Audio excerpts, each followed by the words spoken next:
നമസ്കാരം. കഴിഞ്ഞ വീഡിയോയിൽ നമ്മൾ നിക്ഷേപത്തിന് പറ്റിയ പലതരം അസറ്റ് ക്ലാസ്സുകളെ പറ്റിയാണ് പറഞ്ഞത്. ഈ വീഡിയോയിൽ അത്തരം അസറ്റ് ക്ലാസ്സുകളിൽ എത്ര ശതമാനം റിട്ടേൺ കിട്ടുന്നു എന്നാണ് പറയുന്നത്. അതിന് പാസ്റ്റ് ഡേറ്റ അനുസരിച്ചുള്ള കണക്കുകളാണ് പ്രതിപാദിക്കുന്നത്. ആദ്യം നമ്മൾ പറഞ്ഞത് റെക്കറിംഗ് ഡെപ്പോസിറ്റ് അല്ലെ FDകളെ കുറിച്ചാണ്. ഏതാണ്ട് 4% തൊട്ട് 7% വരെ റിട്ടേൺ ഈ റെക്കറിംഗ് ഡെപ്പോസിറ്റിലും FDയിലും നമുക്ക് കിട്ടാം.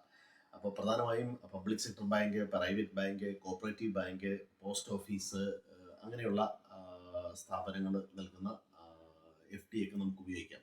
ഏതാണ്ട് 7 days to 10 years വരെയുള്ള വ്യത്യസ്ത കാലയളവിലേക്ക് നമുക്ക് നിക്ഷേപിക്കാവുന്നതാണ്.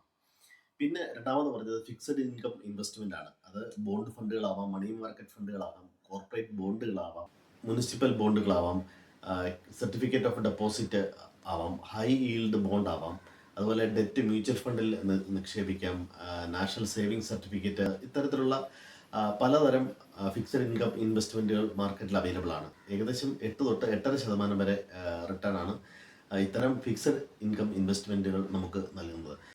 മറ്റൊരു അസറ്റ് ക്ലാസ് ഗോൾഡാണ്. 1960കളിൽ ഏതാണ്ട് 63 രൂപയുണ്ടായ ഗോൾഡിൻ്റെ ഇന്നത്തെ പ്രൈസ് 52,000-ന് മുകളിലാണ്.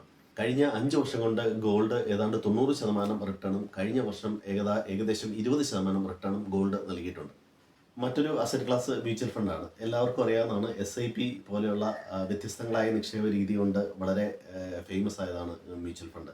പ്രധാനമായും സ്റ്റോക്കുകളിലും ഡെറ്റ് മാർക്കറ്റുകളിലുമാണ് മ്യൂച്വൽ ഫണ്ട് നിക്ഷേപിക്കപ്പെടുന്നത്. ഏതാണ്ട് 12% തൊട്ട് 40% വരെ റിട്ടേൺ വ്യത്യസ്ത ടൈപ്പിലുള്ള മ്യൂച്വൽ ഫണ്ടുകൾ, അതായത് ഇപ്പോൾ large cap, mid cap, small cap അങ്ങനെയുള്ള പലതരത്തിലുള്ള മ്യൂച്വൽ ഫണ്ടുകൾ നൽകിയിട്ടുണ്ട്.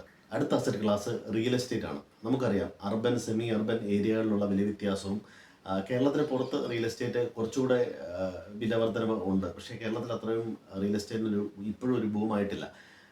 പൊതുവെ ലിക്വിഡിറ്റി കുറവായതുകൊണ്ട് ഇത്തരം പെർസെൻറ്റേജുകളിൽ സ്ഥലത്തിനനുസരിച്ച് വ്യത്യാസം വരുന്നതുകൊണ്ടും റിയൽ എസ്റ്റേറ്റിനെ ഒരു പ്രത്യേക പെർസെൻറ്റേജിൽ നമ്മൾ പറയുന്നില്ല. മറ്റൊന്ന് പിയർ ടു പിയർ ലെൻഡിങ് അഥവാ NCD ആണ്. നോൺ കൺവെർട്ടബിൾ ഡിബഞ്ചേഴ്സ് എന്ന് പറഞ്ഞ് നമ്മൾ പലപ്പോഴും പത്രത്തിലൊക്കെ പല സ്ഥാപനങ്ങളും ഇഷ്യൂ ചെയ്യുന്ന NCDകളെ പറ്റി കണ്ടിട്ടുള്ളതാണ്.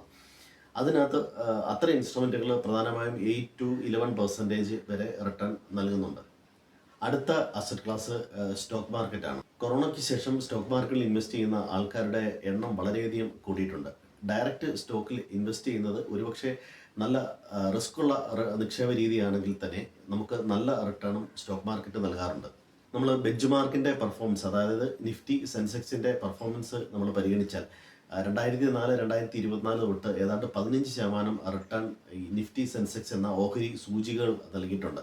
ഇത് 2023 മാത്രം ഏതാണ്ട് 20%ഓളം റിട്ടേണും നിഫ്റ്റി നൽകിയിട്ടുണ്ട്. ഇതുവരെ നമ്മൾ വ്യത്യസ്ത നിക്ഷേപ മാർഗങ്ങളെ പറ്റിയും അവയ്ക്ക് കിട്ടാവുന്ന റിട്ടേണിനെ പറ്റി പ്രതിപാദിച്ചത്. ഇനി അതിൽ ഒരാൾ എങ്ങനെ നിക്ഷേപിക്കണം എന്ന് ചോദിച്ചാൽ നമ്മുടെ റിസ്ക് ആപ്പിറ്റേറ്റ്, അതായത് നമ്മുടെ റിസ്ക് എടുക്കാനുള്ള ആ കപ്പാസിറ്റി അനുസരിച്ച് ഏത് അസറ്റ് ക്ലാസ് വേണം എന്ന് നമുക്ക് തീരുമാനിക്കാവുന്നതാണ്.